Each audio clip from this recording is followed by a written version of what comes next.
Hi, I'm Kathy Moak with the University of Texas at Austin Gear Up program. I want to tell you a story to help you better understand why rules are so important.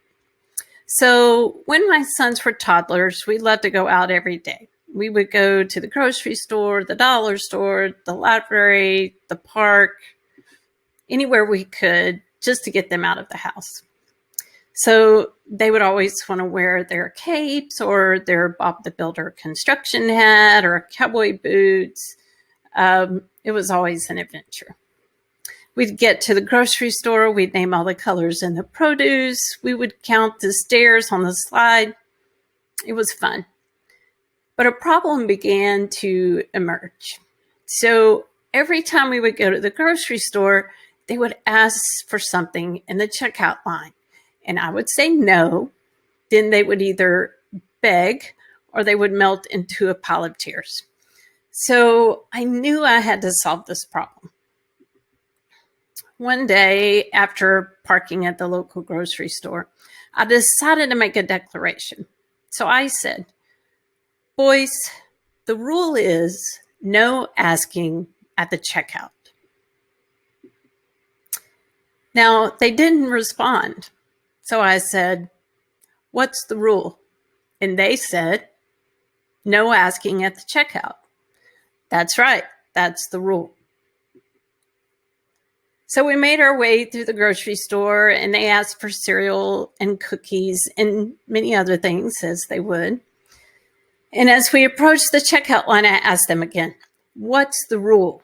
And they said, no asking at the checkout. So when we got into the checkout line, something new was tucked away behind the gum and the breath mints. The store had put flashlights right in the eye line of my toddler. And not just any flashlights, Batman flashlights. I watched my oldest as he laid eyes on the Batman flashlight. And it was clear that he was in love. As he began to open his mouth, I immediately said, what's the rule? And immediately defeated, they said, no asking at the checkout. That was it. We checked out and we went to the car. No tears, no tantrums. So in the car, he said, Mom, did you see that Batman flashlight?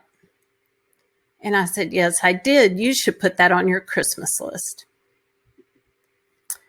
So why did that work? Well, the answer is children are inherently rule followers. Early in life, rules like don't touch the stove because it's hot provide a framework that keeps them safe as they navigate the world. So they really see value in rules and they strictly follow them. Then as they get older, the rules become more essential part of their development. And it's how they relate to their peers and how they become industrious. If you've ever heard a preteen say, that's not fair, that's because they value rules. And Erik Erikson says it's a big part of their development.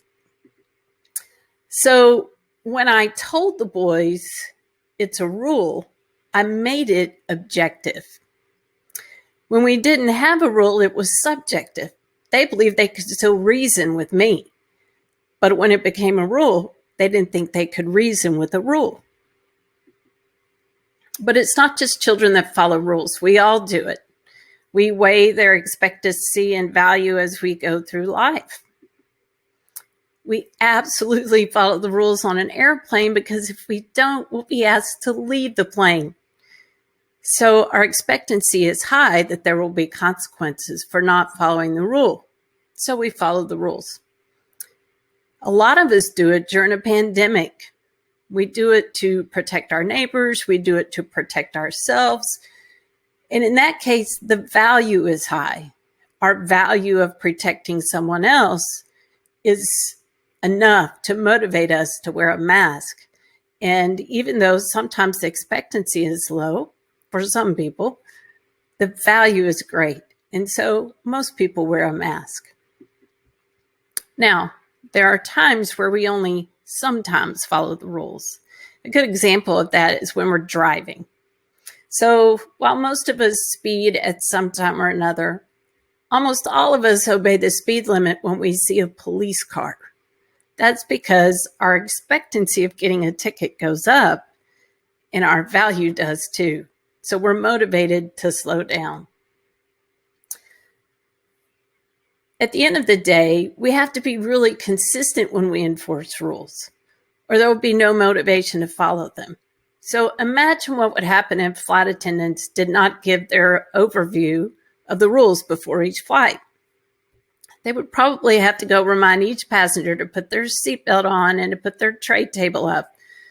And some of them would wait until they were told to do so.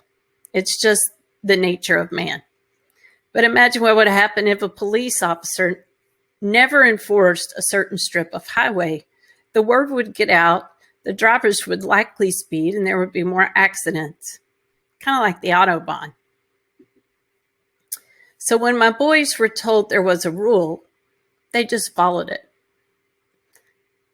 And it's important to know that for Christmas, they got that Batman flashlight. Now they're teenagers, and they don't always follow the rules. But I can assure you, they don't ask at the checkout.